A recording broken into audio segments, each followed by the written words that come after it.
That the only thing we have to fear is fear itself. Hello, and welcome back to your favorite podcast at the intersection of faith and fear, where every week, and especially this year, we are discussing what scares us in order to find what saves us. This is the fear of God. Speaking to you right now is one of your hosts, Nathan Rouse, and typically with me is fellow scary movie fan Reed Lackey. And guys, he was here a minute ago, but he seemed really bent out of shape.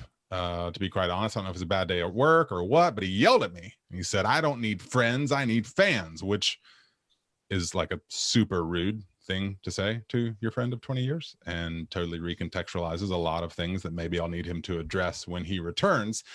However, in the meantime, allow me to welcome you, listeners, back into our big series for the year, What Scares Us / What Saves Us, a series defined by you. We're actually nearing the end of this first phase of the series. But if you've been hiding behind a Ghostface killer mask somewhere, you may not know that listeners just like you have been submitting their stories of films and media that instilled or stoked a certain fearful imagining, and we have been covering them here on the show. Now, Reed may be lollygagging off somewhere reciting the best horror sequels, but we do have someone very special on today whose voice you have already heard previously as part of the What You Watchin' Sing-Along submissions, which is a bit of a mouthful. That's right. Today's guest, ladies and gentlemen, here to discuss his submission for What Scares Us is the one and only Jackson Harper. Jackson, welcome to the show, man. Howdy, y'all. Yes, it is. I'm excited to be here. Yeah, we're excited to have you. Well, I'm excited to have you. Maybe Reed will be, but be frank, he had a bit of a bee in his bonnet when he was here, so we'll see. Yeah, you can't ever tell with that guy. Oh boy. Yeah, I know. Clearly you do too. But we are getting ahead of ourselves here a bit. I'm just excited you're here, Jackson. I do need to remind listeners of a thing you know well, and that is that here at the Fear of God, we explore, we don't explain, except for right now, when I explain that you can listen to the Fear of God at your nearest podcast platform. You can watch the Fear of God on YouTube, and you can browse the Fear of God on the web at thefearofgodpodcast.com, where you will find Reed. Hey, hello. Buddy. How are you? What are you doing right now? Is that Reed with a frog in his throat? I do have a frog in my throat. Okay. He brought a friend. Okay. So what can I do for you, sir? Unplanned comedic bit. Yes, maybe not so much comedic as just bit. Fair, but, yes. What are? Could you go? Oh!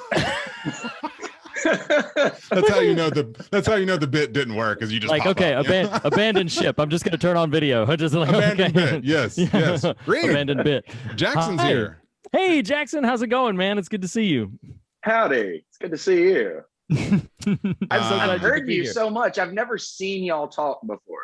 Yeah. Oh, it's a bit of a letdown, to be honest. Like when I don't think so, but I'm just glad you're wearing the fedora. I would have been very disappointed. Yeah. Oh, it's a fedora on. And I've got the green makeup on. Yeah. I should look if there's some sort of Zoom filter, like Frankenstein yourself. Go Frankenstein yourself. Wow. The things you think but can't say. You perhaps. Yes. Oh boy. All right. So Reed, Jackson's here. We're gonna have a good time. Is there any I'm excited. Speaking of time, is there any business time we need to discuss? We covered a lot of new stuff last week. Last week there was like a bevy of introductions of things. A smorgasbord, a cornucopia. It was so a plethora of piñatas. I don't think there's anything significantly new to talk about this week. No. Okay. Not There's some particularly. good blogs up on the old blog.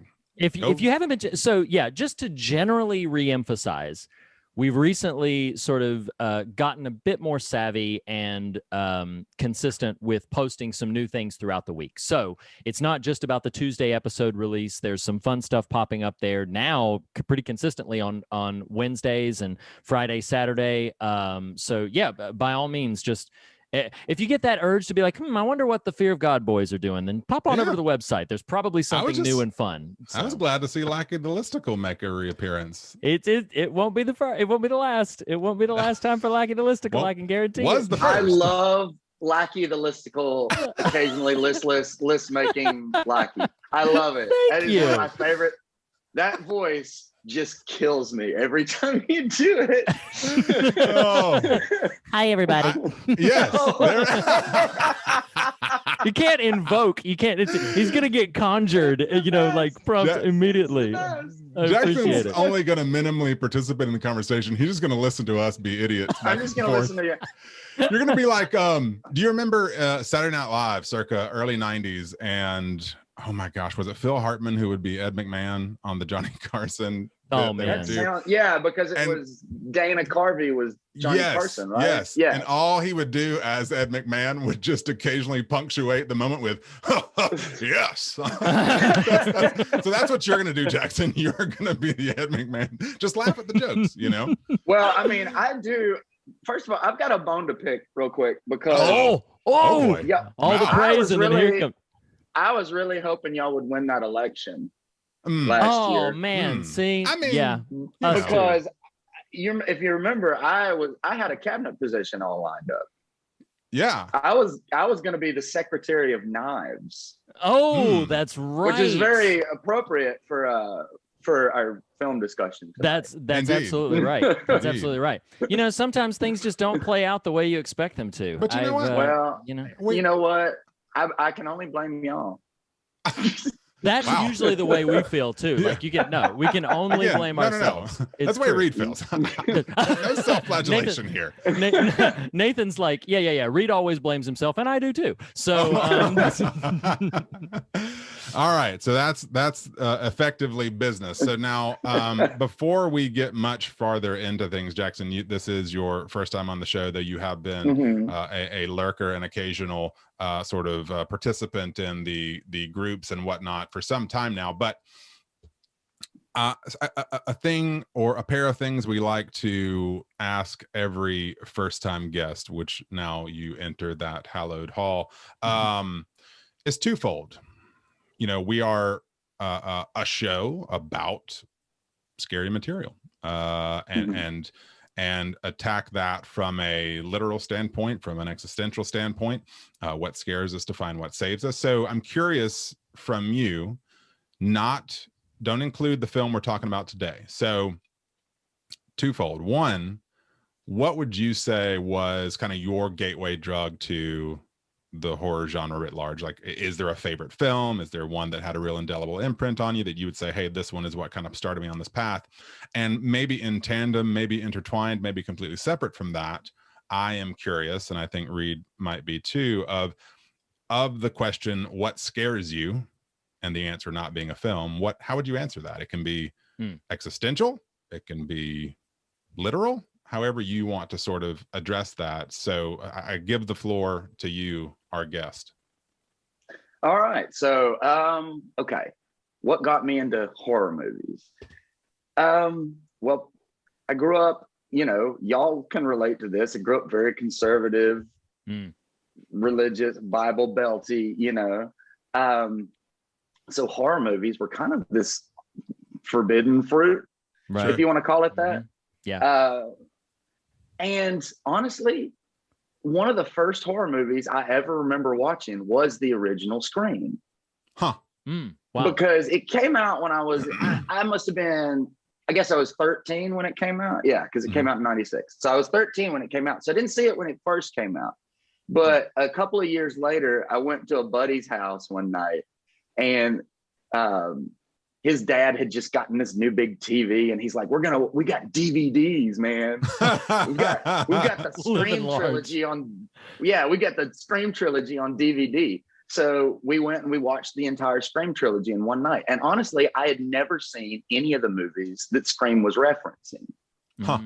Okay. I saw Scream before I saw any of Freddy or Jason or Halloween or whatever. And I just loved it. I just loved it so much. And then probably right around that same time, a buddy of mine came over to my house one night, and we watched all 3 Evil Dead movies. Oh, wow. right in a row.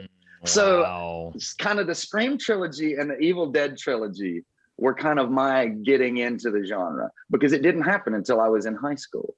And then I got into college and I just started watching everything. I mean, not all just horror movies. I just started watching, as soon as I got my freedom to watch any movie I wanted to, Right. I was just watching understand that. any movie I wanted to. But Sure. horror came up, alongside that. And then a few years after that, I was working in this place. It was like a used comic and record and movie and video game store. Yeah. Oh, wow. And there was a guy that worked there that was just like one of those kind of horror fans, the kind that had like Jason and Freddy tattooed on his legs and stuff now, like that. yeah, not I meant quite that there as a yet. compliment. Like, yeah, that's true. Sure, That's sure. true. And so he just started like showing me all these other like crazy weird ones, like The Burning.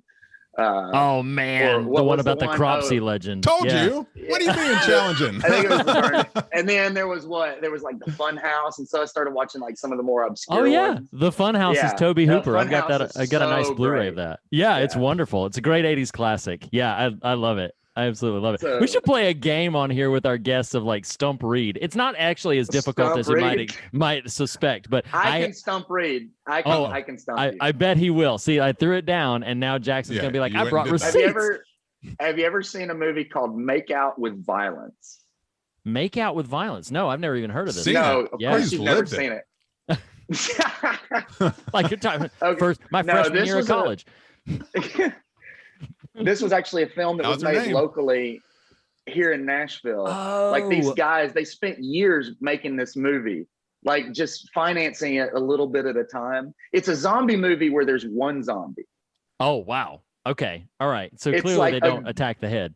And it's a girl that like they had a crush on that disappeared. And then they find her like in the woods chained to a tree, and she's a zombie. Oh my It's gosh. a weird little movie. It's kind of more of a coming of age dramedy than it is a horror movie, but it's definitely got that zombie element to it. That's And wild. it's rad. It's super rad, but you can't find it anywhere. Like it had a limited, like one of those little boutique DVD companies released a DVD, and I used to have the DVD of it. I don't have it anymore. Oh my gosh. And I was trying to find a Blu-ray of it, and I never could. Just can't That was find it. that was a really anticlimactic game. Reed's like, Yeah. we should have someone on to try to stump me. And Jackson's like, Well- stumped. No, absolutely. Like No, so, it's like no one's seen this movie except for Sure, me and like yeah, my yeah. friends. well, of course. Yeah. No, of course. No, that's it sounds cool though. But that's the thing is like horror has all of these nice niche little pockets where because if you're gonna be like sort of a get your toes wet kind of aspiring filmmaker, what typically you do is you either try to make a comedy or a horror because genre is what sort of and most of the time they shy away from sci-fi and fantasy because it's effects heavy, and horror depending on how you do it doesn't have to be, or you can do some effective things very cheaply. So yeah, that's it's really cool. There's all kinds of little independent nooks out there where there's lots of little creepy things that are surprisingly effective whenever you stumble across them. So it doesn't surprise me at all. No, that's cool. So Jackson, you've answered question 1. All right. Question number 2. What scares me? Okay. I think the stuff that scares me is that stuff that's a little bit more intangible. Like, Sure. like I get afraid of the idea of getting in a car accident and being paralyzed. Yeah. Or like getting some sort of debilitating illness where like people have to come and take care of me and stuff like that. Right. I don't really get scared of like that external kind of stuff. I get scared of that kind of stuff. It's like, what if I'm stuck in my own body? Last week's And I have no film control. is up your alley. There you go. We covered Buried last Which week. one? Buried. Oh, I've still with not Ryan seen Reynolds. Buried. Okay, I've still not seen that. Stephen Tobolowsky though. Yeah, he's the He's voice on the one phone. of the voice Yep, on the phone, yeah. absolutely. Yeah. He's I one of love- my favorites. I need listeners who don't usually frequent our YouTube to go watch some of this YouTube. Reed, you were off when I told Jackson this, but this piece of art behind him makes him look like he's got flaming hair, and it's really amazing. It does. I see it now. That's great. I love it. I love it. That's great. And All a right, real popping collar too. It's like the flaming hair, and you got the real. That's legit. Yeah, it's great. I love it. Well, Jackson, thank you for your offering there, for being present, for throwing some vulnerability our way. And it's the time of the show. It's a part of the show where we venture into a little bit outside the horror genre. So what we're going to do, I'm totally brain farting here because we prepped it as two different sort of avenues here. Let me make a quick note read of kind of okay before watching. So let's try this, Jackson. I'm going to start to prep for watching. We'll do just your kind of singing live version. And although I say that sincerely, if you're like, I don't want to do that whatsoever, feel free to. I'll do it. I'll do it just to see if I can do it. Yeah. Sure. And Cool. then we'll repeat after it for you to take us out. So we'll prep and do one with you singing, and then we'll pause, and then I'll just lead in with your prepping your audio version. So I'm going to start, and you interrupt me and say, Nathan, I got this one. Okay. All right. So Jackson, thank you so much for your willingness to share there, for your willingness to be on the show. It is, however, time for that part of the show where we discuss things that are not really of a horror variety. And Jackson, you're our guest here. Dare I put you on the spot? I got it. Yeah, you got it? I got it. Oh, I definitely got it. Let's do it. Except I need a little bit of help from my friend over here. Okay. Mr. Tom Waits. Oh boy. I brought Tom Waits along with me tonight. It's just for a bevy this of purpose. Guests. I love it. I'm going to let him do it, actually. Okay. What are you watching? What are you reading? What are you listening to? I love it. Oh my God, Tom, I'm a big fan. Wow. Wait, don't run away. he had to go like play with an old rusty Jack in the Box. That sounds like Tom Waits. Yeah. That absolutely sounds like Tom. That guy, he's always Or swallow an old rusty Jack in the Box. Oh my God, that was fantastic. That was great. Oh, that is so awesome. Thank you, Jackson, for being here. Thank you for your offering, your musical stylings. It is a pleasure to feature both. So yes, it is time for What You Watching. Jackson, you're our guest. We are going to let you offer a thing first that you have either been watching, reading, or listening to. All right. Do you want to hear the watching or the reading one? Oh, I mean, guest choice. I got two. Taster's choice. Go ahead. Oh my gosh. Okay.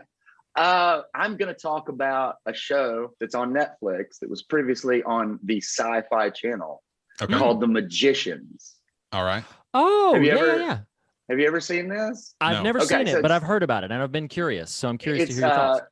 It's based on a trilogy of books by Lev Grossman. I've read the first of the books, but as always happens with me, I got distracted and never finished the series. But then finally I started watching the series on Netflix because my best friend, the one that is the read to my Nathan. Oh, nice. Okay. All right. I've told you about him before, but he watched it multiple times. He's like, you got to watch the show. You got to watch it. So finally I watched it and it's fantastic. It's basically, the premise is if you took Harry Potter and Narnia and mashed it all together, but made it like for grown-ups. All right. Okay. Yeah. By which I mean, there's a lot of like, it's very adult content. It's an R-rated kind of show. Gotcha. But it's so funny and it's dark and the storytelling is really interesting. And they do things with the narrative that you don't see in other shows. It's kind of the way I describe it to people without giving anything about the show away. It's kind of the most natural successor in this day and age to Buffy the Vampire Slayer. Oh, okay. I get that. That's what I would compare it to because it's got that sort of tone. It's like anything can happen in this crazy fantasy world. There's all these creatures and other mystical things going on. And but it's also just so funny. And they're is like, episodes where it will turn into a musical All right. and that sort of thing. Yeah, it's You so said it terrific. started on Sci-Fi and is ported over to Netflix. How many seasons is Well, it? Like, what's no, the... it ran its entire run on Sci-Fi. It's 5 seasons. I got you. So it's Yeah, aired it was originally on on Sci-Fi, Sci-Fi, but it's- and Netflix is yeah. carrying it. Okay, that makes Yes. sense now. And Well, how very many cool. seasons did I'm you not say? sure. Was 6 seasons? It's 5 seasons. Each 5 seasons, are okay. 13 episodes long. Yeah, Gotcha. Okay. All right. Gotcha. I am totally unaware of that one. So yeah, it's terrific. I think y'all would both really enjoy it. Well, cool. Awesome. I'll have Reed, to check it out. what you got? Okay. Yeah, I'll go and then we'll pivot back to Jackson's reading. So I want to talk about also a Netflix comedy special, actually. I had, something kind of in mind that I might talk about this week, and I watched this comedy special yesterday and utterly knew that I had to talk about it. So for people who may have heard the name Bo Burnham before, most prominent thing that he was recently in was he played, if you saw the film Promising Young Woman, he played the almost boyfriend of the main character, the person she was romantically involved with. But he's a comedian. He's a young guy. He only just turned 30, but he's been on the comedy scene for probably close to 15 years. Got started really young, and his particular brand of comedy is he writes silly songs, not silly as like, buffoonish, but just sort of comedic songs that usually have a pop synth quality. And then his shows play out as kind of like a concert interspersed with little comedic bits, sometimes self-referential sketches and things like that. And that's the kind of show. He basically builds it like a one-man variety show.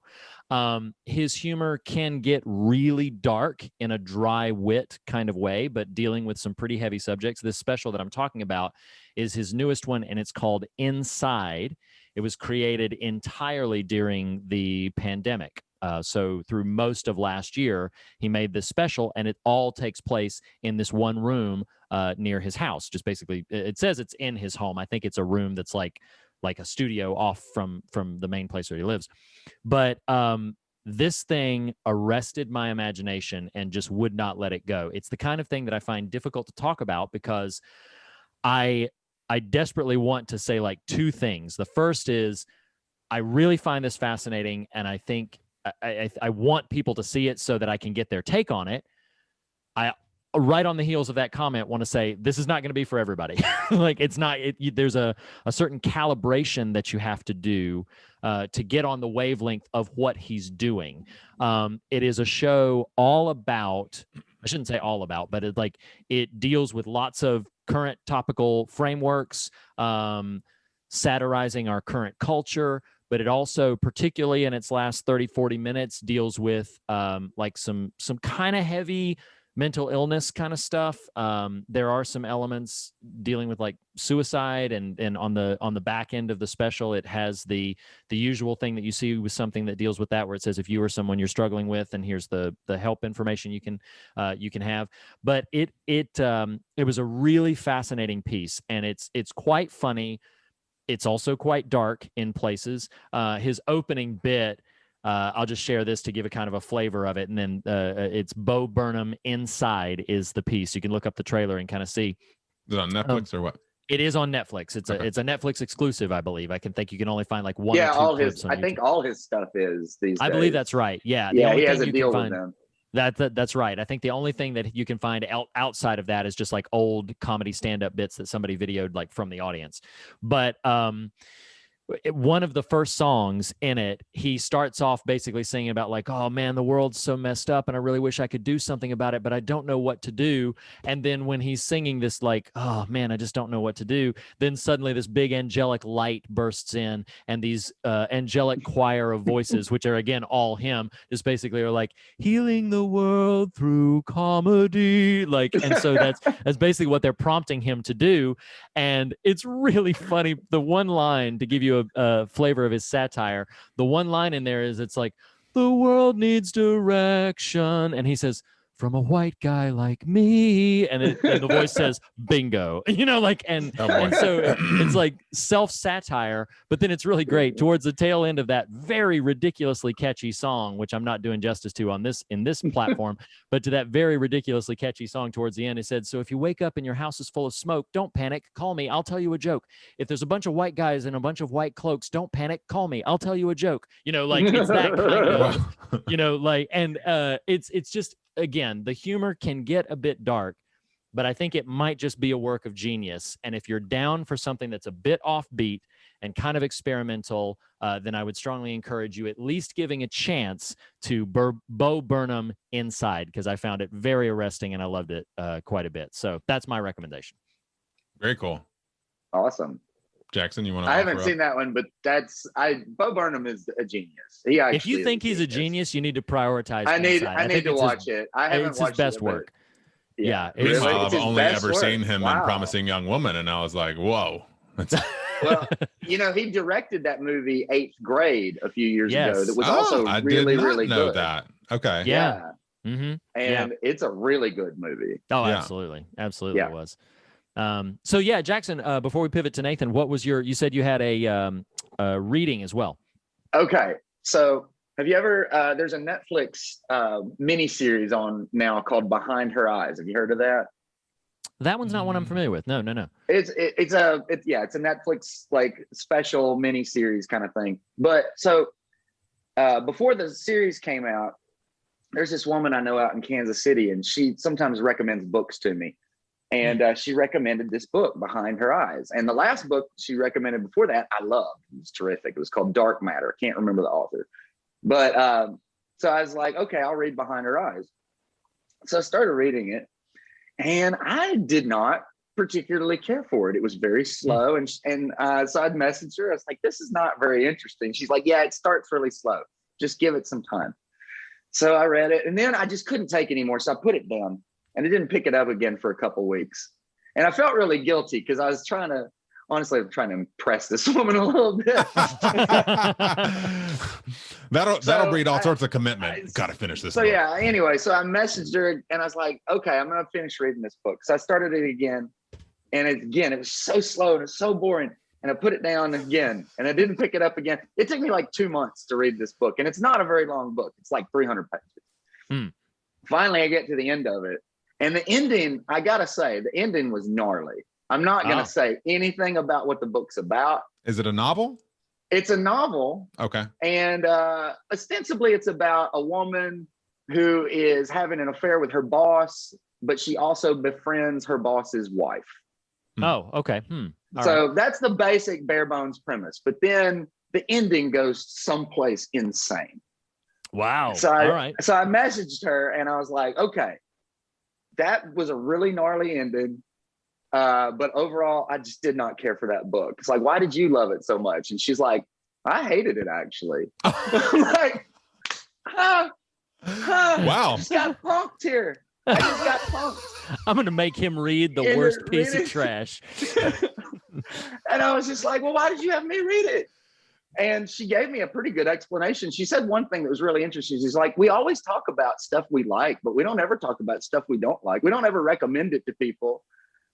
And then she didn't tell me she didn't like it. She just got me to read it. Like the end of the book, I did not see that ending coming. I didn't. I know, right? I felt like I got taken on a ride by the Joker. And honestly, it made me admire this woman so much more. And then she recommended something else. I was like, no, I'm not falling for it again. Yeah, so anyway, I just so thought listeners, that was a funny story. Behind but Her Eyes. Yeah, Behind Her Eyes. It does have kind of a creepy, kind of almost, it's not really horror. I'd call it more of like a psychological thriller. We'll use that for the next Spear of God book club. Yeah. Oh yeah, go for it. You'll lose all your listeners. Listenership just tanks. Look, I'm not tuning in for this track one more time. All right. So okay, what do you got? My whatcha is I recently went to the theater and I watched A Quiet Place Part 2. Careful now. I have not seen it. I haven't either. I'm not going to spoil anything for you. Okay. I will risk, even for myself on a subsequent viewing, overhyping it. But and in full defense, there's like if someone were to say, well, that's not as good as one, I don't know that I would be like, you're wrong. Like, I'm not going to go to the mat on that one. But it is so well constructed. It is so thrilling. I mean, that Jackson, I don't know if you saw the first one or if you saw the first one in the theater. I liked it a lot. Yeah. Yeah. Well, the same kind of energy I had watching the first one in the theater and not knowing what I was going to get. So you go in like, okay, my expectations are a little high, maybe unfairly so. Let's see what we get here. And I loved it. I mean, it delivers the thrills. I mean, I'm about to make a lot of listeners be like, what? I never watched The American Office, but I do like John Krasinski. But more, it was just, I just like him because he seems like a likable dude. I'm telling you, he is crafting one hell of a directorial career here.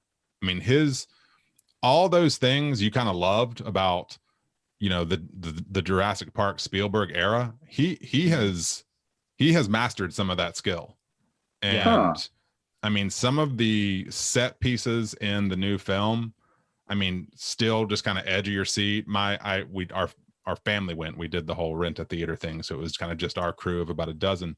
And I mean, my mom was sitting next to me. She was screaming like, okay, lady, come on. You know, but there were legitimate jumps. There's legitimate dread. You love these people. You love this family. You know, anyway, it was fantastic. I loved it. Well, I was very skeptical about it, but it's good to hear that it's solid. Oh, well, that's very exciting. And this spoils nothing, but it's just been announced that Jeff Nichols is directing a third, and that's expectations amazing. Could not Jeff have even. Nichols? Yes. Is gonna do A Quiet Place 3? Yes. That's bizarre. I'm so excited though, because like he hasn't really engaged directly. I mean, Midnight Special had some, you know, kind of suspense type elements to it, but he hasn't really engaged horror directly since Take Shelter. And I thought Take Shelter had such an amazing sensibility of just like really bringing you into that sense of anxiety riddled self-reflection. And I think, well, we did a whole episode about it. I think Take Shelter is a brilliant piece of work. What's interesting that you say that about Krasinski, and I did watch all of The American Office, and I love Krasinski, but he stumbled into it. Like, what I love about this is the man does not like horror films, and he has stumbled into this. He directed 2 things before A Quiet Place, both of which are middling efforts at best. Sure. Yeah. And then stumbles into A Quiet Place almost on accident, and he has found his rhythm. I have not seen Quiet Place Part 2, but you are not the only person who has utterly raved about it. And so I'm very eager to finally get the chance to see it whenever that comes around. And so I would imagine like I do want to prep any listener and even my co-hosts right now, like, you know, I can envision if you were to see it for the first time at home, a person might think, okay, well, that was good. I liked it. It was good. There was something about the energy, the crackle in the room of being in that theater space and just signing up and stepping in and going back to that kind of world that I don't know, it just really delivered in that way. So I could see where I can easily be overhyping ultimately, but it really did. It did exactly what I kind of wanted out of it. So that's awesome. Awesome. Well, Jackson, I don't want to put you back on the spot, or rather, I don't want your buddy Tom Waits to have to come back. I know he's off doing his career thing. So we will let your previous recording take us out. What you watching? What you reading? What you watching? What you reading? What you listening to? Tell me about all your recent media intake. What you watching, what you reading, what you listening to. All right. Here we are, ready for the screaming or the stabbing or the whatever you want going on here. And stabbing, all of that.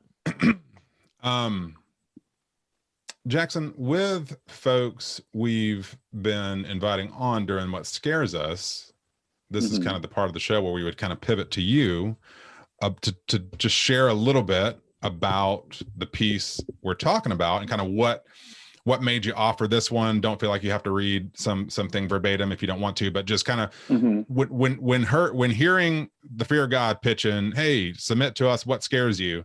This one for you came to mind and you submitted it. Kind of tell us a little bit about what prompted that. Well, I submitted this to y'all. Okay, to let the listeners in on a secret, I've been pestering these guys for years. So I started listening to the show years ago and somehow wound up being friends with them online. And so I started pestering them about this movie like over a year ago. We were still in like deep lockdown when I started talking to y'all. And I don't know what it was. I think I just wanted to be on the show and talk to y'all about any movie. And Reed was like, well, what's like a horror subgenre that you love? And I love slasher movies, you know?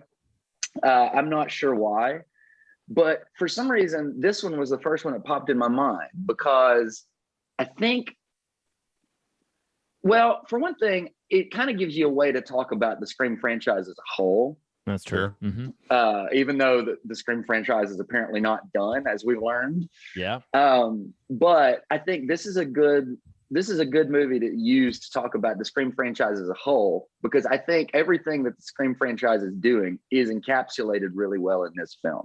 Because it's about, the Scream movies are about movie making and storytelling and how we use those things to achieve our own ends or to help ourselves or to hurt others even. I don't know. Like, I feel like I'm already getting a little bit heady with it. No, you're good. You got time.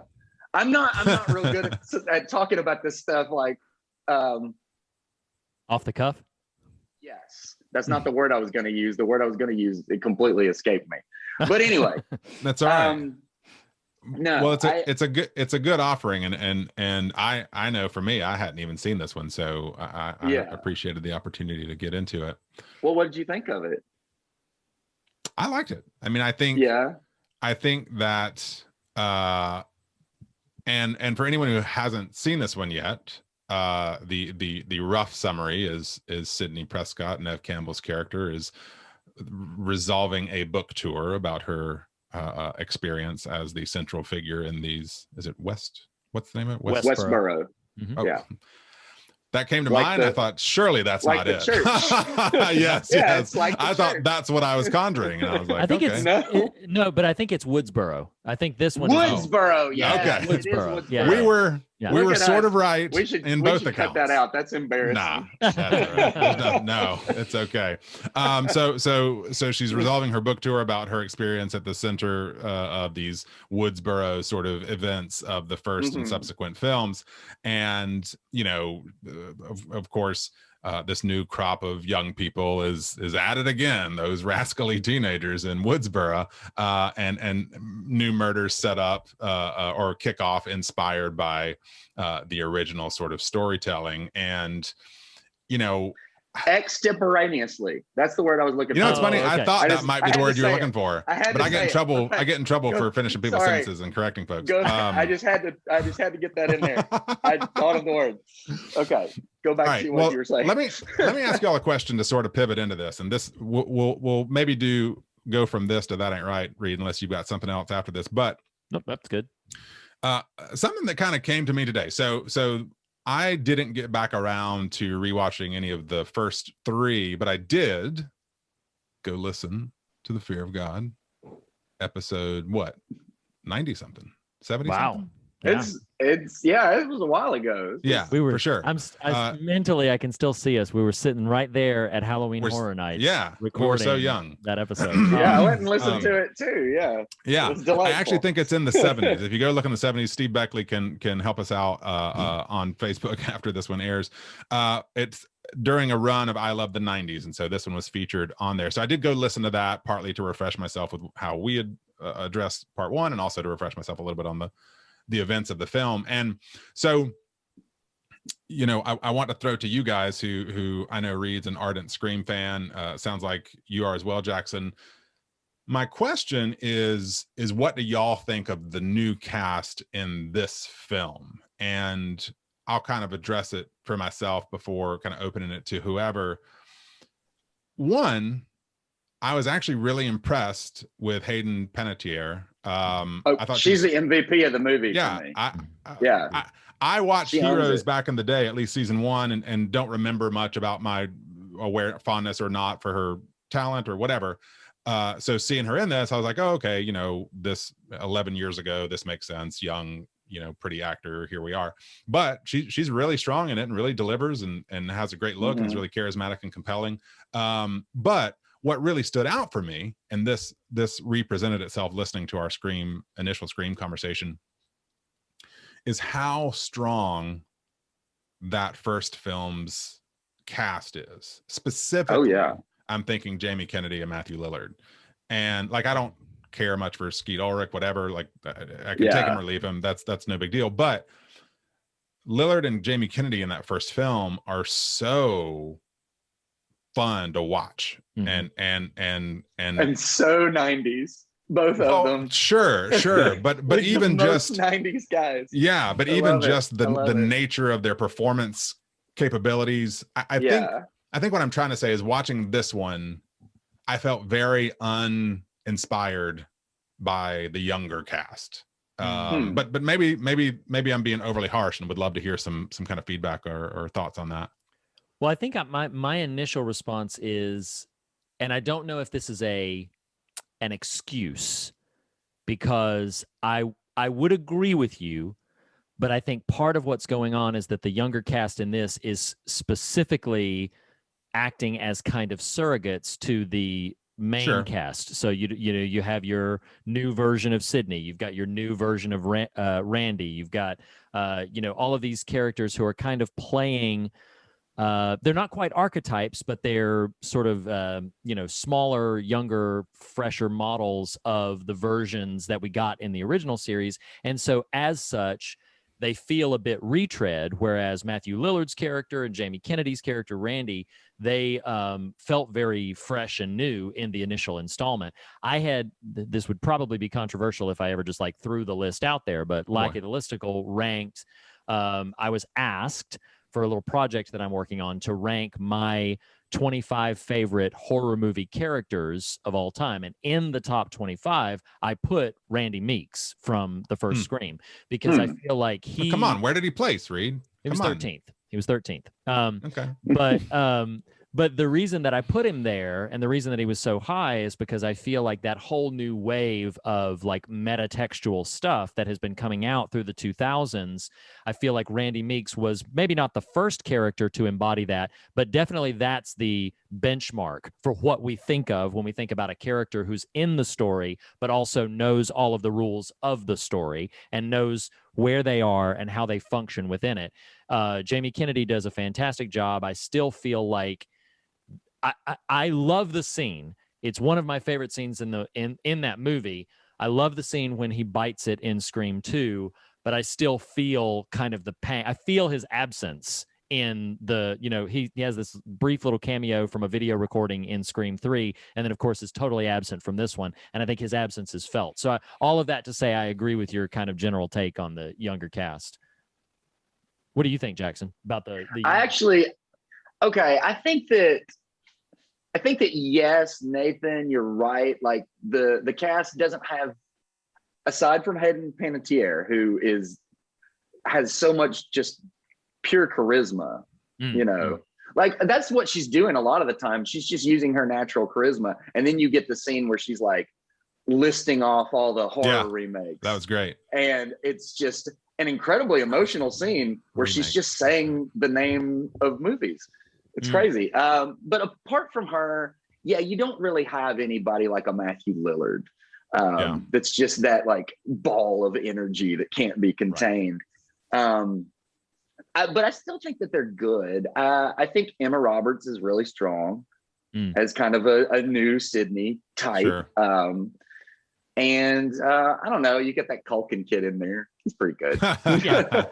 That was so funny because I keep forgetting how, I mean, Scream 4 was 2010, which kind of blew my mind. Yeah. And I was like, I know that's a Culkin, but in my mind, Scream 4 is more recent. I believe it's the same Culkin that's in Signs.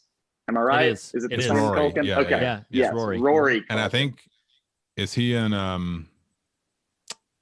what's the show on HBO with Brian Cox? Oh, yeah. Succession. Succession. Yeah, I've not really watched that. Culkin is in it. I think that's him. Regardless. Yeah. Who knows? Yeah, and I don't know. And to be fair, I may be being unfair. It's just so other than, as we've mentioned, Panettiere, because I know what you're saying, Reed, but what I'm sort of commenting on or critiquing even is less the characters and more just the performers and you know, and Alison Brie is a decent example. Alison Brie is a performer. Like you watch her kind of however much you like the type she's playing. Yeah, she's being super over the top, it. but in a fun way. Yeah. But some of the younger cast, I don't know, for me, didn't quite connect. So when you think about it, this movie has a much bigger cast than any of the other movies. That's true. Yeah, you've got the big three that you always have, and then you have this whole cast of new teenagers. Then you got like the cops, and you got you've got Alison Brie's character, and I'm trying to think if I'm missing. Oh, and you've got like there's Jill's so mom. many. I don't know. I was just about to mention Jill's mom. There are so many characters in it that when I saw this again, and I've seen this film like twice before, I had forgotten Mary McDonnell was in it. Yeah, and then I was like, oh yeah, that's right. Yeah, apparently, if you want to do a little trivial bit, apparently she was in the original cut of the movie a lot more. Huh. Like Wes Craven turned in like a 2.5-hour cut of the movie. Oh wow! And it had a lot more of Jill's mom, and it had a lot more of Trevor, Jill's boyfriend. Right. And then they cut a lot of that out. There's also some stuff about like, did you know that the original ending was not the ending? That's in the movie. Like that was a Scream 4. That was a reshoot. I think I had heard something about this, but I can't remember the details. It originally was going to end. We're good for spoilers, right? Sure. Oh, absolutely. Everything. Okay. Yeah. Okay. It was originally going to end with Jill getting into the ambulance. Oh wow. Okay. And then it was just going to be like an ambiguous ending that set up Scream 5, and then Scream 5 didn't wind up happening when it was supposed to. So. Funny enough, to your point there, Jackson and Reed, I never followed up with you on this. I was like, okay, well, he was just playing along with me. In this film, listener, if you have not seen it, Emma Roberts' character in the middle of this dramatic monologue at the climax of the film stabs Neve Campbell twice in the stomach. And I texted Reed, I was like, see ya, Sydney. and Reed was like, yeah, that was really bold, wasn't it? And I didn't think to reply in the moment. And then the movie kept going like, oh, never mind. Ladies and gentlemen, like, plot armor. I thought they were about to. What's funny is I do think it's a rather it's either a pretty bold choice or a pretty weak one, depending on your perspective, to let all three of the main characters still survive at the end of this. Because I know, right? That's crazy. I thought Gail was going to go. And then I thought, I did think that Dewey was probably pretty safe because they have psyched us out on his death since the very first Scream. They've almost killed Dewey the whole series. so I felt pretty confident Dewey's safe, but I did think they were going to take Gail out, which would have been sad. And then when they had that whole sequence with Sydney, I thought, okay, wow, they're really taking Sydney out. That's a pretty bold choice. But then I just like that whole sequence in the hospital. So I was like, okay, all right, it's fine. And they're all three coming back for the new one, which is ostensibly Scream 5, but its actual poster title is just Scream. Yeah, but they're all three going to be back. So we'll see, what that is. I mean, we're not going to have a conversation about Scream 2, but Scream 2 is probably my favorite in this franchise. However, the only reason I bring that up is because I agree with what above you said. one. I'm sorry. Yeah. I prefer Scream 2, Scream 1. In that same way, and this has happened with a couple of franchises.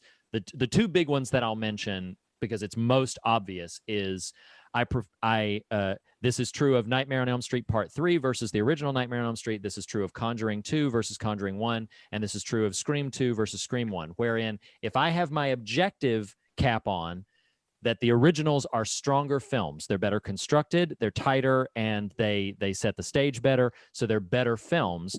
But the sequels I just mentioned, Nightmare on Elm Street 3, Conjuring 2, and Scream 2, they do more in some of their individual moments to enliven my attention and to excite my imagination than the originals do. So it's like, if I'm thinking objectively, the originals are superior films, but I enjoy the experience of rewatching the sequels I mentioned more. So that's true of me for Scream 2. I just love so much. I will say this about Scream 2.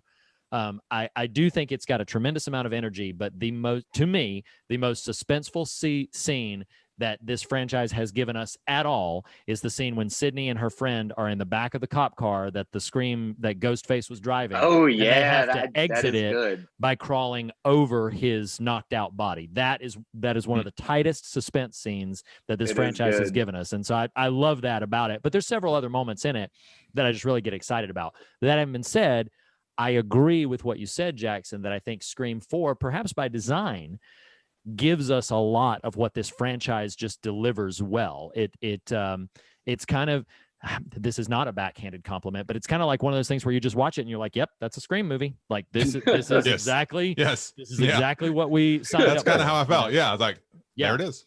That's Scream. Yeah.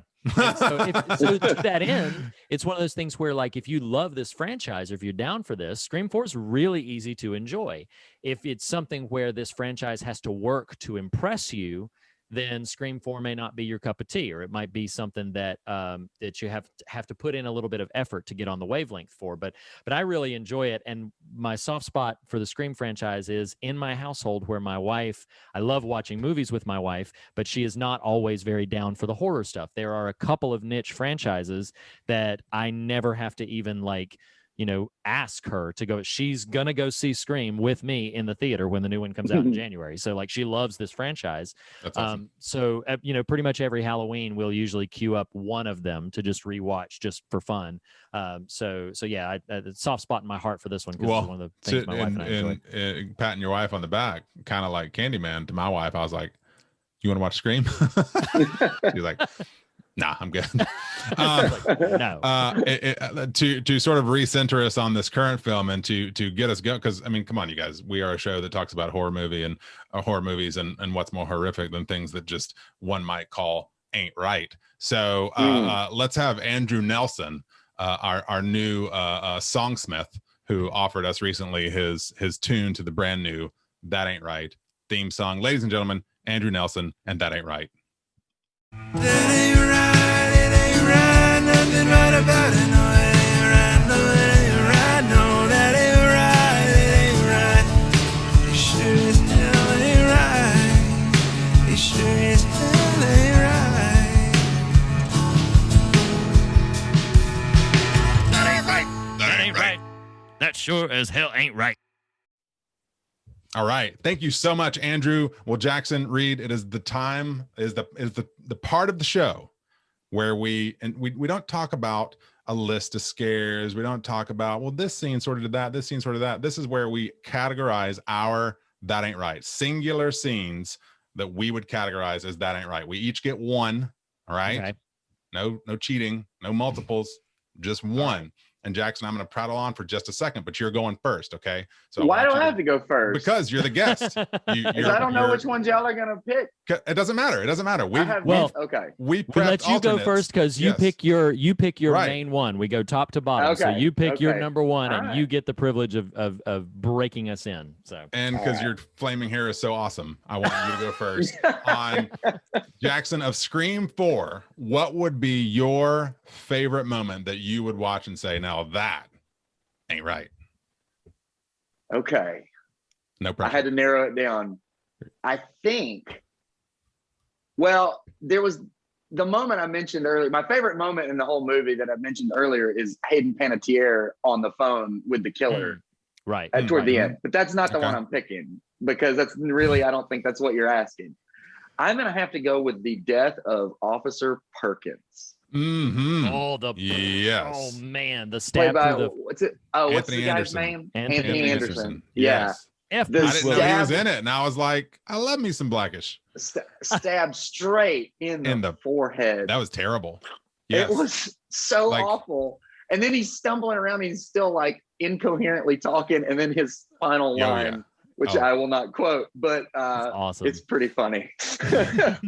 F Bruce Willis, he says. Yes. Bruce Yeah. I mean, that one was jarring. But To the point that part of me was trying to rationalize, could he really be doing what he's doing, having just been literally stabbed through the front of his head? But I don't care. Whatever. I don't know. But like, and then there's just so much blood coming down his face. And it's actually, it's brutal. It is. Depending on where that sort of obtrusion comes, it is medically accurate that something like that could happen, and you could still sort of look it up. I've seen it in multiple places. Because Yeah. when You I just first, totally responded to my look of incredulity. I know it's true. No, it's like you I ain't hear even gonna stories defend about it. people getting stuff lodged in their head and like Sure. living with it lodged in their head for years. Yes. You know? Again, depending on what the I mean, that's obtrusion fair. is. That's fair. Yeah. A thing lodged in one's head, but we're talking like a, I don't know, 6-inch carving knife, like straight through the forehead. I don't know. I mean, sure, whatever. Hey, I'm no keep doctor. in mind- Nathan, I will remind you, Nathan, it is a movie. Hey, But no, we like- don't abandon all rules of verisimilitude here. No, it's What, true. Rudy? But keep in mind that, and this is a heinous thing to be talking about in a very Oh, joking boy. moment. Oh, but boy. keep in mind that back in the dark ages of medical science, they would lobotomize people by taking out that frontal lobe. The front part of Sure. your brain is not, you can still function and move around Sure. when you have that Yeah. front part of your brain gone. So I'm just Hey, I'm just saying. I'm not drawing a hard line in the sand here. I'm just saying. I'm said just otherwise. saying. If the tip of that knife is basically tickling the back of your skull, there's a chance you might not be able to do what he does there. Yeah, Regardless. true. Hey, But it made either my that way- ain't. Yeah, it made my that ain't right list. So I'm right Either there. way, that ain't right. Either way, that ain't right. Oh, absolutely. That do ain't you want right. to? Do you want to go next? I'll do that. So this is more of a subtle one. Hmm. So I've got there's one that's a little more brutal. There's a chance, Reed, you might take it. So I'm gonna let you have it regardless because I toyed between the brutal one and the subtle one. Oh, you know what? I'm gonna pivot real quick. Oh, So I'm going Okay. not even either of the two I just referenced. Y'all, Trevor gets shot. yeah. Oh, Yeah. Young. yeah, Like- That ain't right. That ain't right. That ain't right. No. In fact, I was making my that ain't right list as I was watching the movie, and I was like, okay, that's a decent one. That's a decent one. Come to another one. Oh, Anthony Anderson just stabbed through the head. That ain't right. And I was ready. I was like, okay, I've narrowed it down. We're cresting towards the end of the movie. I've got pretty much what I know is going to happen here. And oh my God, she just shot him in the junk. Okay, that ain't right. That definitely happened. So yeah, Oh my god. I mean, because bless his heart, he gets shot in the junk and then he gets shot in the head. I'm like, Oh yeah, it's just that but girl ain't right. Yeah, no, she ain't right. She ain't right. No, I tip my hat to both of you for those. I think those are absolutely should make the top of the list. I'm gonna go with one that might be a bit unconventional. Okay. It's not that ain't right in the sense of just like a jarring sort of like, "Gah!"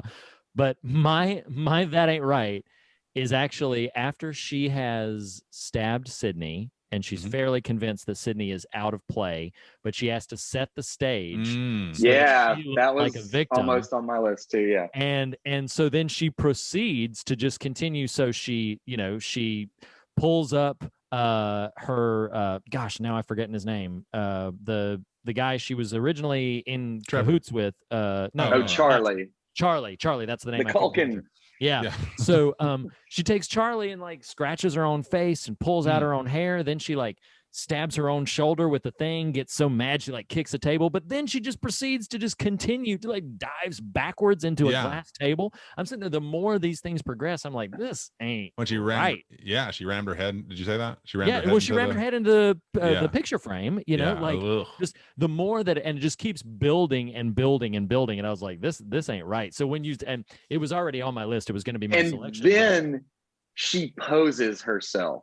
Right by Sydney. So creepy. Eye to eye, face to face. So creepy. So it's not That's one of those great scene. Yeah, it's not one of those moments that's just like a gross out or anything like that, but just as you're watching it, you're just like, this woman ain't right. Like something is off here, bad. And so yeah, that topped my list of like that ain't right moments. So there we are. There we've been. Yeah, that was all right. Yeah. All right, Andrew, take us back out. That sure as hell ain't right. No, that ain't right. I promise. That's actually. So when I was in high school, I went to Bible camp for many summers, and we used to have this thing that we hopefully said, no more than 4. I worked at Bible camp for 6 summers. Okay. Yes. Okay. From when I was 13 to when I was 18. Yes. Anyway, but we used to have this thing that we said, whenever somebody would say something that accidentally sounded kind of off color or whatever, we'd be like, "That's not right." Yeah. So we're just bringing back all the memories for you. Yeah. You made that pop into my head again. That's not right. Speaking of popping into someone's head, man, knife to the dome. So this would be probably the moment, we've had a little bit of fun with the series. So this would be the moment where we can pivot into maybe something that these films have on their mind. Now, Jackson, you already sort of dipped your toe in the water, both when you reached out to us to cover this, and then also with, sort of your setup earlier. So I'd like to, if you'd like, invite you again to sort of crack open the door and creep in and hunt around for Ghostface in perhaps the deeper waters of what this film, or even maybe the Scream franchise as a whole, has to offer in terms of deeper thoughts and reflections. Okay. Let me think about how to get into this. Sure. So what I was saying earlier is like, I think this whole franchise is about, it's about movie making, but I think in a larger sense, it's about storytelling and the stories that we tell each other and tell to ourselves about ourselves and about our lives. And I think the series has always been about that. But when you crack open this film, it's just all right there, because you have a character like Jill, who she is choosing to define her life by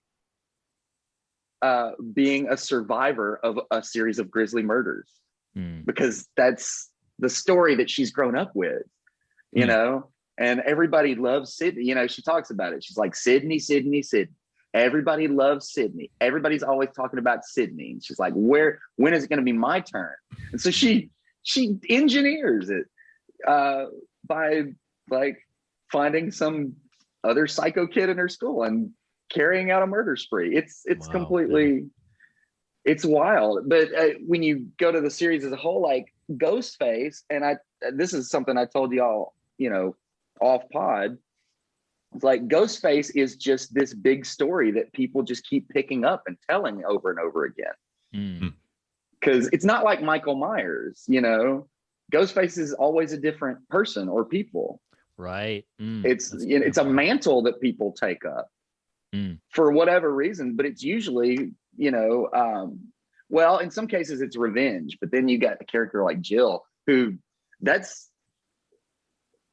I guess in the second one, What's the character that Timothy Oliphant plays? So in the second one, Timothy Oliphant is he is a He's the homicidal film maniac. student. He's the film student, but he has Yeah. been groomed by the mastermind, which is played by Laurie Metcalf, and Yeah. she was Billy's mother, and so she grooms him. Kind of, they meet on the internet. Yeah. And she kind of grooms him to help her, execute. But his motivations are similar to Jill's in that he's doing it for the notoriety. Yes, that's whereas true. Right. Mrs. Loomis is doing it for revenge. And That's right. Yeah. same with Stu and Billy in the first movie. That's revenge. Roman in the third movie is revenge. Mhm. But then you have Jill and then whatever Timothy Oliphant's character's name. They're doing it for completely different reasons. Mhm. They're doing it to get famous or whatever. It's yeah. Yeah. So that's just that was my way into this conversation. But I honestly, I want to hear what y'all have to say about it. Sure. Well, If I can I throw something at that real quick, Reed? I'm sorry. Yeah. By all means. So it's funny, what I appreciate about the conversations that happen on the Fear of God often is even something. So I like the Scream franchise. I don't love the Scream franchise. I have a fondness for the first film because of the impact it had on me in high school. And I sort of kind of enjoy it as popcorn film stuff goes. But what I enjoy about what we do here on the show is, okay, suddenly what can come off as just kind of popcorn suddenly can have a serious energy about it. And, I'm going to try to organize these thoughts real quick because they came to me and feel like throwing in here. But Jackson, you were trying to articulate motive across the films. And it's kind of interesting with Emma Roberts' character, because at the end, I don't remember the three films enough to know how culturally relevant the motive ultimately was beyond the universe of the movies themselves. In other words, Jill in 4, when she starts spouting her monologue at the end, it was deeply troubling. Not just because she's a troubled character, but because you could, however extreme her actions, she is just articulating kind of what exists on a certain level in the air in the world anyway, if that makes any sense. And there's this degree to which, I'm going to try to say this and it may fall flat, and that's okay. But when the film's second ending in the hospital is sort of happening, there's this degree to which we know, just as movie people, okay, well, she's not going to get out of this story. But there, what I'm trying to get to is a flattening and or nullification of a moral compass. Like, yes, because her plan is a pretty sound plan, and she on a certain level gets away with it, except for the fact that Sydney survives. But my point is simply, she was on the path to getting away with it, to having her absence of morality validated. Well, then when she resumes her attempts on their lives at the end, there's this sense in which, Reed, I'm thinking right now of our conversation with Matt Ruff on session 9, and this degree to which we will exercise any action and can rationalize it in our own minds. Right. There's no, that's what I mean by a flattening of the morality. Like there's no check or balance to gauge, to weigh one's actions against. Right. And to her, I wrote down some of her notes here. I don't need friends, I need fans. Sick is the new sane. Really powerful bit of scripting there. School, college, work, these things mean nothing. You don't have to achieve anything. You just have to, you just got to have effed up stuff to happen to you. Right. And there's just this weird, like, that's scary to me. Yeah. Like the movie itself is ultimately like, okay, it's a fun, to your point, Reed. Yeah, that's Scream. Yeah. Motives in previous films of the Scream franchise, even, I'm like, oh, that's a serial killer motive. That's a movie killer motive. In this, I'm like, ugh. Yeah, That's- it cuts really That's a close to the manifesto bone, no we would pun find in the intended, real but- world. Yeah. You know, Yeah. that's a manifesto we would kind of find in the real world, and that's dismaying. I mean, No, it's the so kind of sense. thing that like stuff like it has happened. I mean, there was that Slender Man stabbing, Right. you know, from a few Yeah. years ago. Like kids do that kind of messed up stuff to each Yeah. other for reasons that are honestly just completely insane.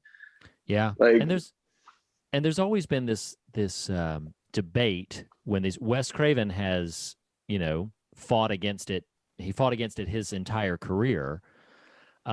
This debate about like, oh, well, you're planting it in people's heads. I mean, Scream as the inaugural installment was like, well, you're planting it in people's heads to go and do these things, and reflecting art reflecting possibilities of fractured minds and fractured spirits.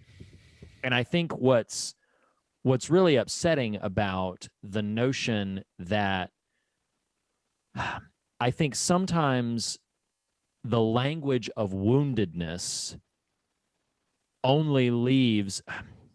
This is gonna be a big statement, so I'm trying to enter it sensitively. mhm. I think there's a possibility that wounds cut so deep where wounds and wounding can be the only vocabulary that somebody is initially left with. And aside from profound strength of spirit, heart, or mind, or aside from some other form of intervention, either human or divine, you are going to sort of be left with just the vocabulary of wounding, which is what it sounds like from the construct of this film Jill was left with. It's just, this is the cycle of saturation that she has grown up in, and this is how she has formed her navigation of the world. And so that she's basically, you know, her conscience has been, you called it the flattening of the moral compass. I really like that language. Conscience just gets seared to where it's just like, no, this is, it's so haunting when you say like, no, I've just had jacked up things happening to me, and that's all that's really required to just be sort of, you know, let off the hook. And what's really complex about a lot of that is I think sometimes it can be very easy. Brian Stevenson has, and of course we love Brian Stevenson on this show, Brian Stevenson has that quote that, you know, we're all more than the worst thing that we've ever done. I don't know if I'm quoting it exactly precisely right, but we're more than the worst thing that we've ever done. And I feel like that if you're focusing on the things done to you, then that becomes the story. And I love the way you put it, Jackson, about Ghostface being a mantle that you take on. I think that's a really powerful metaphor. This idea of, you know, this is not a continually resurrected singular entity. This is a persona that gets adopted and gets molded to whatever motives you see fit to use this to do. And I think what can happen is that some people might be left with only their wound to define them and to define the way the world works. And what I want, again, I feel I want to try to be very sensitive while still actually saying something instead of just rattling around the subject.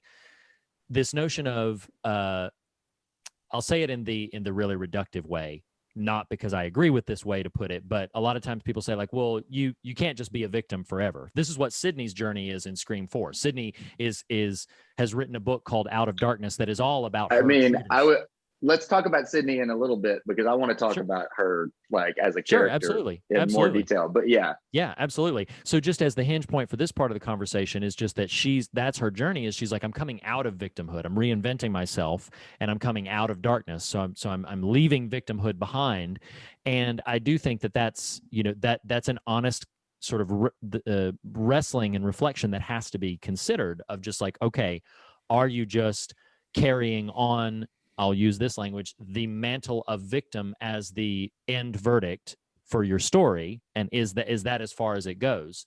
And people who identify themselves in the language of woundedness And so what I mean by that is that they will, it's the old phrase, hurt people, and that when you get wounded yourself, and recidivism with abuse and abuse, particularly of a sexual variety, is cyclical and sometimes can be generational, and sometimes that can leave scar tissue that will frame the psyches of certain people in ways that, as I mentioned before, without profound strength of character, perhaps an inhuman abundance of strength of character, or some version of intervention, this is going to continue to define the framework in which they navigate the world.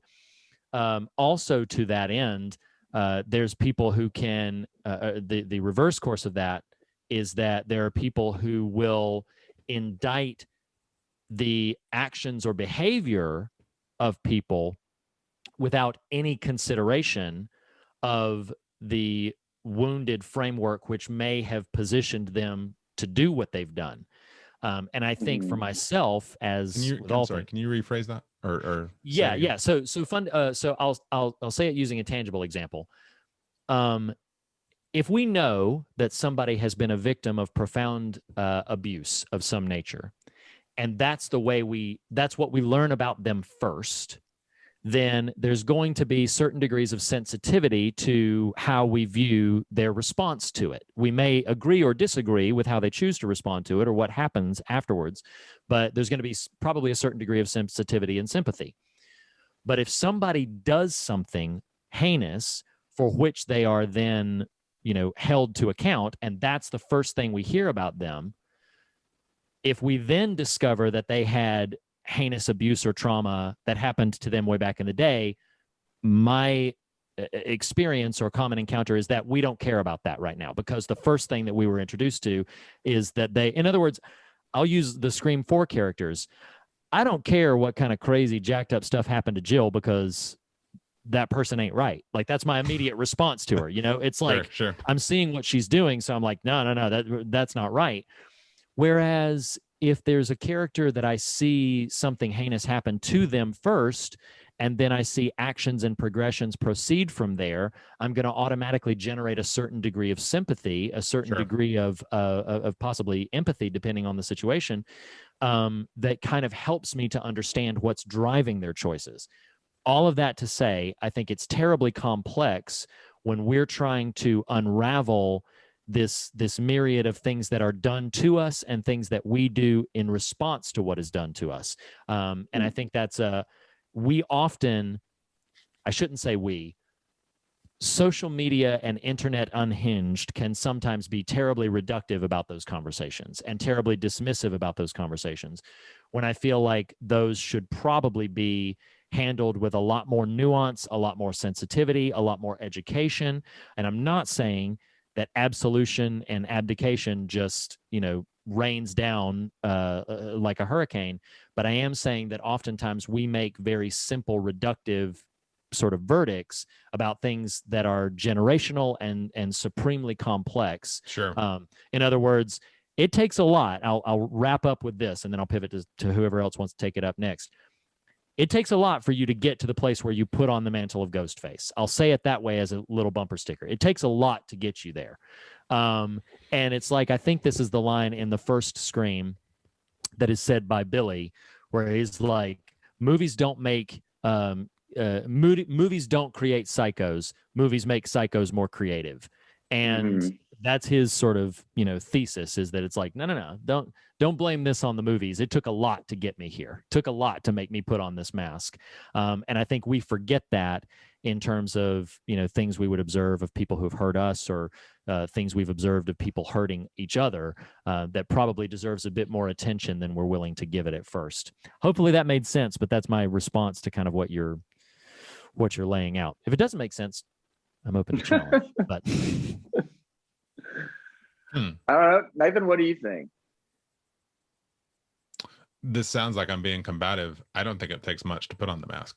I don't, I think, and in fact, it's funny, Jackson, I like Reed, I loved your notion of, and in fact, this concept elevates a little bit of the creep factor of the whole franchise, that, it's not this unstoppable force. It's normal humans who choose to act with impunity because they're under the mask.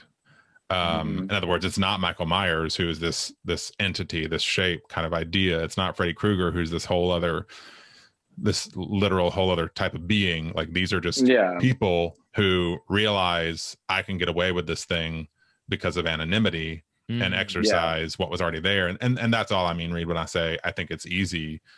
I understand what you're saying. There's a lot of plaque already on a spirit that decides to do that. And I know what you mean there.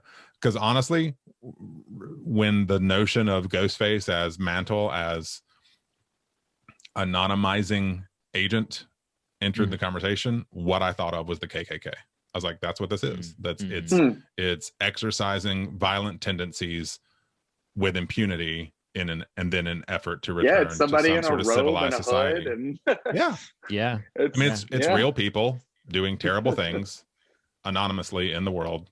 Yeah. Anyway, Jackson, I feel like you've got Sydney on the brain, so I want you to. Yes, we need to talk about. Okay, I'm gonna say this.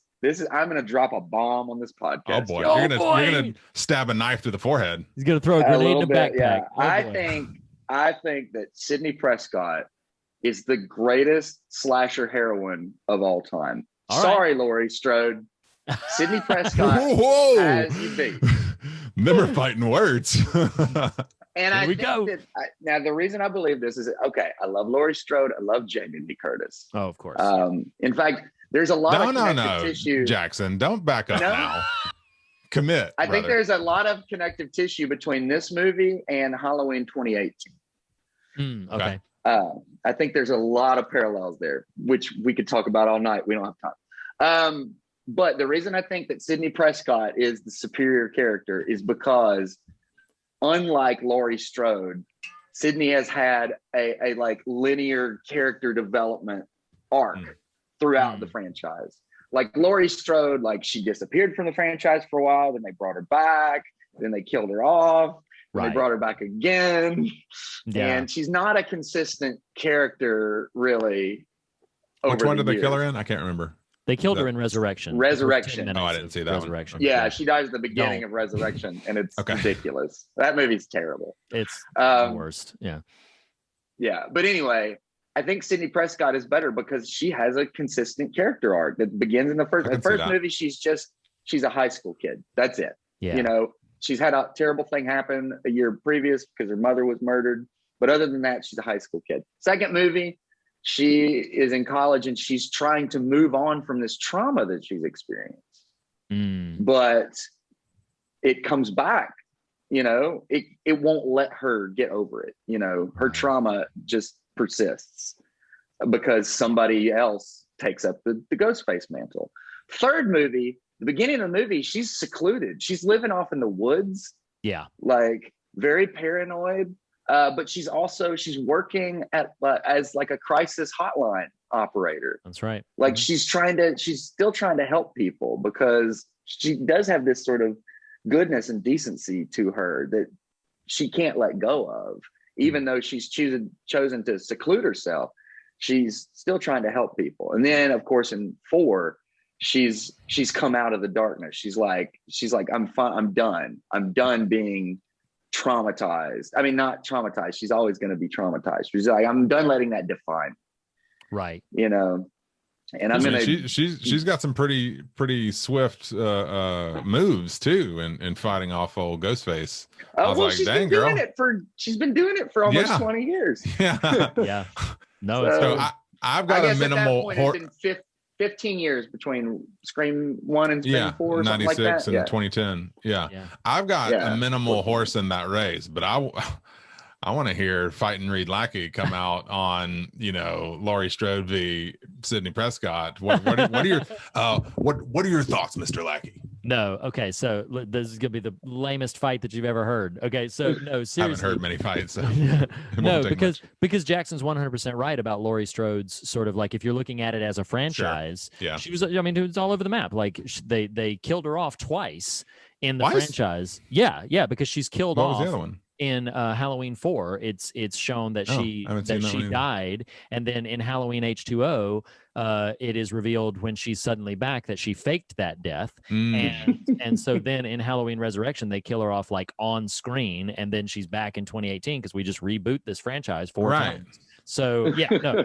so Jackson's 100% correct. Is that if you look at Laurie, the strength of Laurie Strode as a heroine has to reside exclusively in the first installment, maybe Halloween 2, the original Halloween 2, and then H2O and the 2018 one. Like those are, you have to take them compartmentalized. But then to Jackson's point, there's not a consistent arc of that. Right. There's an arc in 2018 that I think is incredibly interesting, but that just looks Halloween 2018. Yeah. right. And I am looking forward to kills and Oh ends. my God, Like, kills can't get here fast enough. Oh my God, right? like, I'm so excited. I am extremely excited. But no, so yeah, no fighting words for me. I mean, I think one of the things that's interesting about Sydney's character in this is there's a confidence to her that she doesn't have in the other 3 installments. Like that's one of the things, even in watching it this time around, that I picked up on again, is I was like, wow, yeah, in the other ones, she has this little undercurrent of freak out where she's just like, oh my God,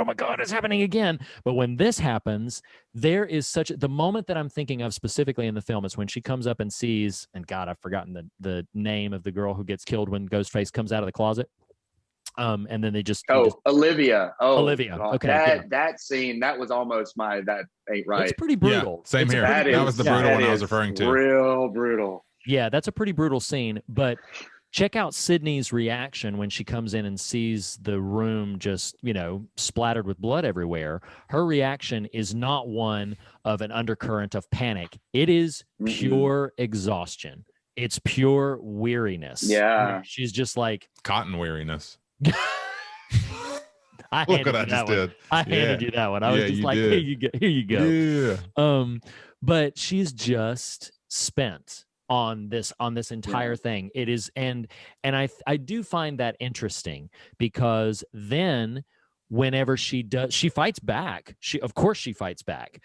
But then whenever she does get stabbed or whenever they're talking, like, then pay attention to Neve Campbell's acting reactions. And it would be really easy to say, like, well, that's just Neve Campbell being tired of the franchise and being passive. No, as a character, she's actively sort of like, I have heard this so many times. She is just over it at that point. When Jill's given her big, like, this is why I'm doing this and aren't I brilliant? Sydney just could not care less. She is utterly impressed with all of it.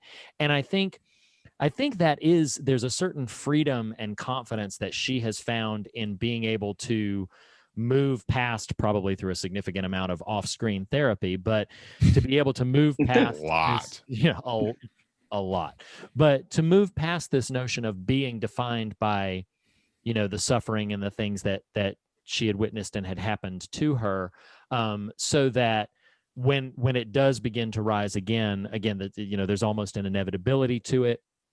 And so while I'm not quite sold on greatest horror heroine ever, I am not gonna throw down in this moment at this, because I think you make a compelling case. I think that, I mean, yeah, it makes you wonder if, like, is Woodsboro, like, what's going on? What's their law enforcement budget like? I mean, why is the federal government letting this town persist across 15 years, every so many years, this murder spree? Like, why? What's the real estate pricing like there?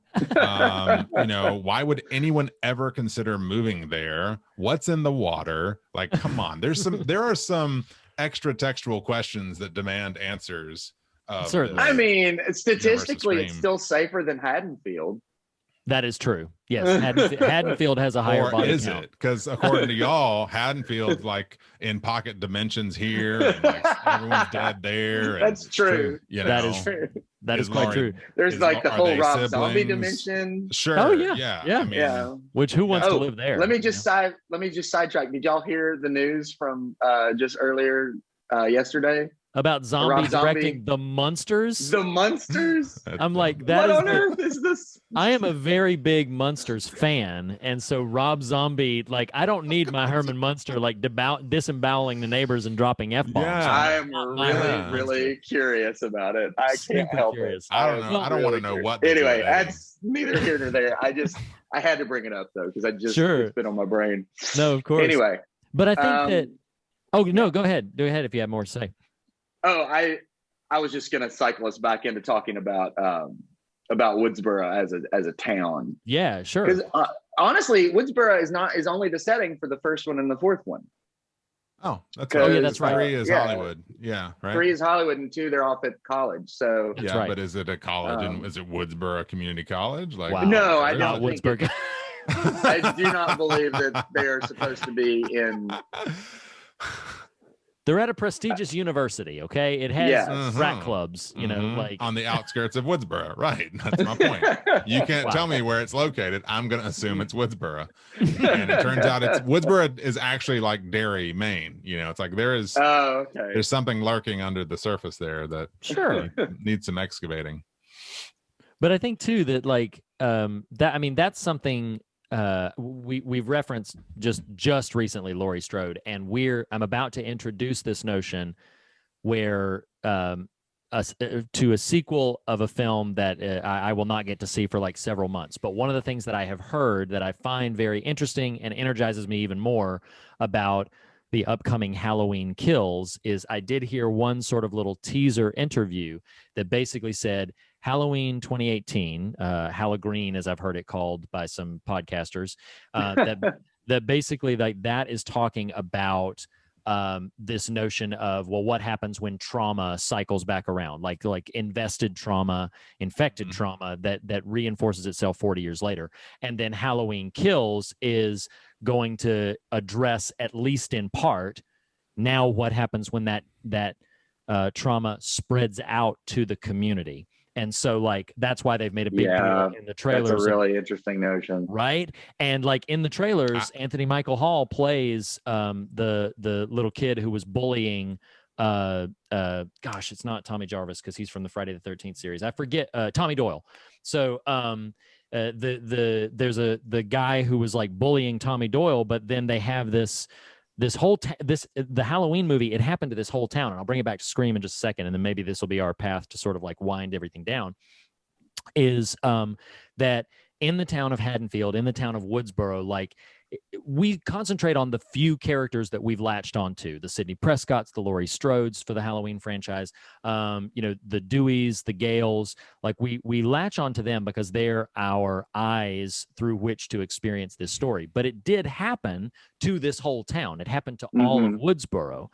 And I feel like that's one thing that does not necessarily get considered enough in the notion of, so not to get super heavy about this, but we are a nation which unfortunately has had far more than our fair share of active shooters in different contexts and in different places.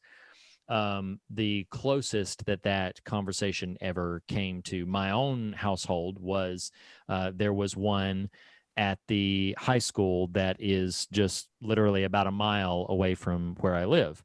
And I can remember when that happened, finally it being this thing where now there's this residual experience of it. It would be far too pretentious for me to say that it affected me at all, except by proximity. But the proximity thing is a real thing. Like it happened very close to you. And I feel like, again, in this conversation about whether or not we define ourselves by our woundedness that has happened to us, the ways in which we have perhaps wounded others, which is something that we didn't talk about, but something that I think about quite often is I worry sometimes about the ways in which I might have caused wounds in other people that I didn't even know about or didn't even recognize or realize. I think I've shared on pod before that in my job, there was a moment where there was a coworker of mine who was going to be leaving the business after a couple of months because the business was doing some downturn, and they were going to be leaving after a couple of months. And I was having, in that particular season, I was having a really hard time getting to my emails just for everybody. But there were like 3 or 4 unanswered emails where this coworker of mine had emailed me, and I had simply not responded to them because I had not made it to their emails yet, which is bad, and I should be better at it. But it was translating to them consistently that I actively did not care to read their email because they were a short timer. And so they were taking away the verdict that, oh, well, he's just ignoring me because I'm not going to be around for much longer, which couldn't have been further from the truth. But I think we don't always sort of, we're not always conscientious of the fact that we sometimes wound actively and sometimes wound inactively. And regardless of that, there should be a broader and perhaps more complex conversation than we tend to have, except maybe on shows like this, about the ways in which we are wounded, perhaps actively, perhaps inactively, and the ways in which we wound actively or inactively, and whether or not we're going to let the language of woundedness be what drives the conversation, because I do think it's potentially very easy. Again, I will yes and what Nathan said as my final statement on this. I think while it takes a lot of, I love the phrasing of plaque on the spirit to get you to put the Ghostface mask on, I think that tip is probably much easier than we would like to admit for ourselves. That if enough plaque builds up on our heart and our minds and our spirit and who we are, it might be easier than we think. And we oftentimes sit in judgment of people who might wear the mask or people who might adopt the mantle of the Ghostface persona, apply it wherever you see fit in the world around you. And we might look on them in judgment, when if we were reflective and self-aware enough, there might be enough plaque built on our spirit where us putting on the mask ourselves might be a far easier pivot than we would like to pretend it was. And I find that profoundly interesting, a bit haunting, and certainly worth reflection. So this is the moment that I'm just going to say, like, before we pivot into Fog Meter, is there anything from either of you that, like, hey, no, I don't want to leave the conversation before I've just said this. If not, then we'll move into Fog Meter. But if so, go over my notes real quick. All right. While Jackson glances, this is a bit of a star-studded cast circa 2010. I did not see the stab 6, stab 7 bit coming. That was fun. Oh yeah, we didn't talk about the opening at all. Yeah, we got to talk about the opening just a little bit. It's amazing. When I first saw it in the theater and it started happening, I was like, what on earth? What is happening right now? I was having such a blast. And like, you've got like the 2 girls, the very first girls, and then it's like super famous people. Yeah, because you got like Kristen Bell and Anna Paquin, and then it goes back to not as famous people. It's really structured in an interesting Julie way. Taylor. Like that. Was Julie the first? Amy the first crew. Teagarden. Yeah. No, or she the third. Julie's in the final. It's her and Britt Robertson, the girl from. And that's the real. What was it? Tomorrowland. Crew. Oh yeah, that's right. The real one. Yeah. Okay. And those are the real eventual victims. I do think one of the things that I think is really fun about this franchise in particular, and it's not the only franchise to do this, but the first people you're introduced to in a Scream movie, they're the ones who are going to They're dead. Yeah. And I remember sitting in the theater. With some buddies from Gardner Webb, our alma mater, Nathan. And I remember sitting in the theater for Scream 3. And I remember, like, on the way walking in to get into the theater, we were speculating, like, okay, who's going to appear on screen first? Who's it going to be? So when the very first character to appear on screen was none other than Cotton Weary, I was like, oh my God, it's going to be Cotton. Cotton's going to be the one to bite it. So it was just crazy. But I do think that's very fun and playful about this franchise, that they've conditioned you to be like, nope, first one's dropping. The very first people that you meet. You're like, that's Scream. So yeah, let's do it. Let's go to Ye Old Fog Meter, our very specific metric of fear and God, where we rate these films on their scares and their substance. And so Jackson, I'm going to be coming to you first. Scream. Okay. the final film of the legendary horror director Wes Craven before he succumbed to cancer in 2015. And so what would you give his his sort of swan song outing, Scream 4? What would you give it on the fear measurement out of 10? Okay, I gotta say, I don't find this movie scary. I don't find any of the Scream movies scary.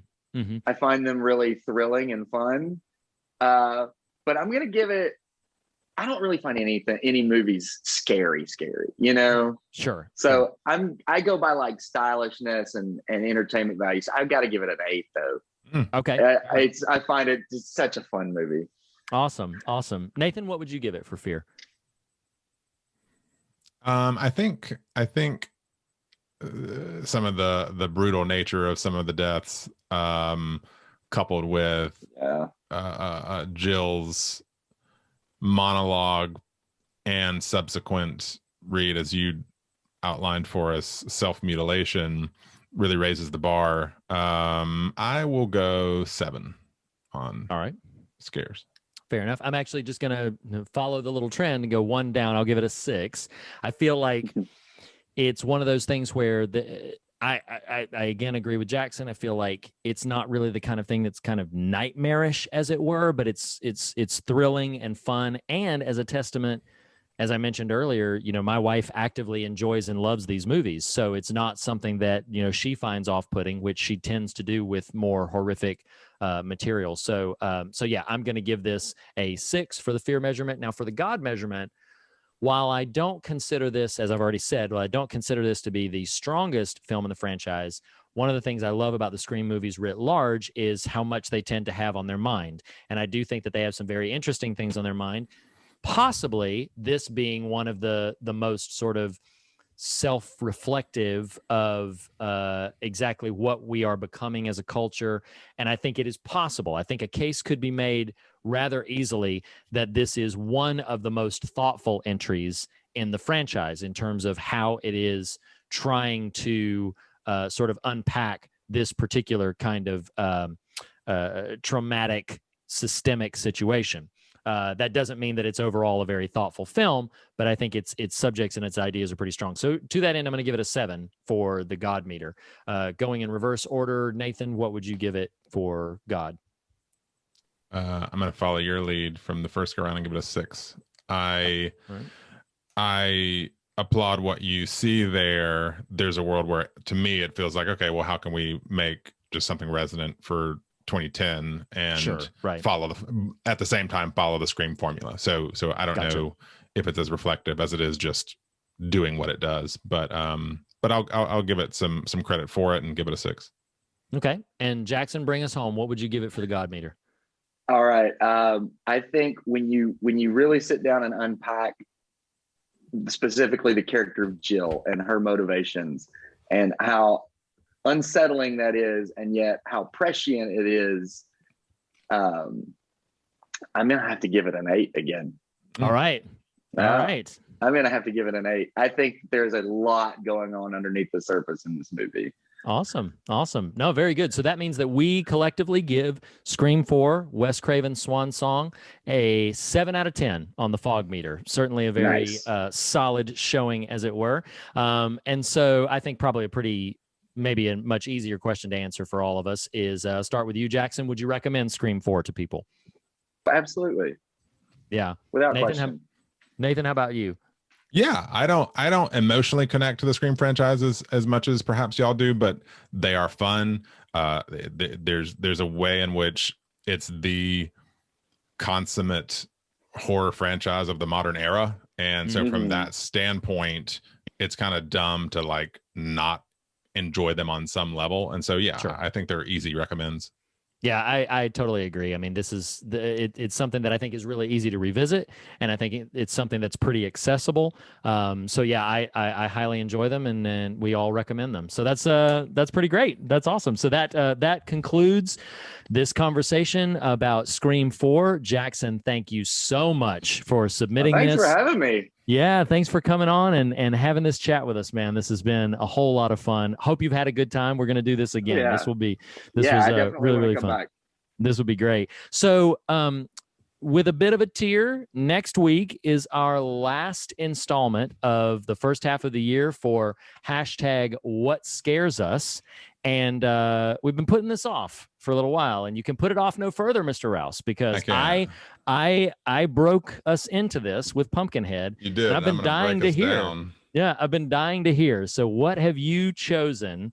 You held it from me, so I don't know what you're about to say. So what have you chosen for your What Scares Us entry next week? I'm gonna. So here's the good news, listeners and guest and co-host. After my What Scares Us, we're gonna have a really fun time. But for my so I really agonized over this. I even asked my wife last night. I'm like, here are the two options I'm toggling between. One definitely appeals more to a pop sensibility that is more fringy and fun. One does not whatsoever and steers us right into heavy, hard things. But there's a awesome song by the Killers called Bling, and there's a lyric that says, how do you know that you're right if you're not nervous anymore? And I'm actually nervous about throwing this movie out. Okay. And honestly, what sealed the deal for me is covering Scream 4. I was like, why am I gonna choose this movie? So Gail Weathers is played by Courtney Cox, who was originally in the TV show Friends, which I've never seen an episode of. But also in that TV show is the gentleman David Schwimmer. And David Schwimmer, a number of years ago, directed a movie called Trust that features Clive Owen and Catherine Keener, and Jason Clarke plays a role in it. It is not by any means traditional horror. It is very much a very heavy drama. But if I'm being perfectly honest in the question, what scares me, this movie accomplishes that very much so. And it's much more of an adult parent what scares me. I will maybe go read the blurb, go watch a trailer, just enter it sensitively, especially if you are a parent. But so fair warning, who knows how we'll make it through next week, or how I will. It will definitely be a bit heavier sort of conversation, but in the spirit of self-honesty, it felt like the direction to go. So next week, Reed. Oh boy. This is actually a film I've never seen, so I'm curious. Where can you watch it? It's I didn't look at every outlet, but I did find it on iTunes. You can rent it there. Okay. You know, it might be in some other avenues, but it's not difficult to find. Okay. And it's called Trust. But we're looking for the one directed by David Schwimmer, you said, right? Starring Clive Owen and Catherine Keener. Okay. Read the blurb and you'll be like, okay, yeah, that's it. Real quick. So yeah, next week. Okay, awesome. Trust. All right, well, and then fun stuff after it. And it's gonna. We do have some very fun things planned. So, yes, listeners, as we say on every episode, the fear of God is the beginning of wisdom, but not the end of the conversation. And in that spirit, we encourage you to fear nothing else and be on your way rejoicing. Jackson, thank you so much again. Thank you, Jackson. Thank you, as always. And listeners, thank you as well. We'll see you next week. Awesome. See you guys. That ain't right, it ain't right, nothing right about it, no, it ain't right, no, it ain't right, no, that ain't right, it ain't right, it sure as hell ain't right, it sure as hell ain't right. That ain't right, that ain't right, that sure as hell ain't right.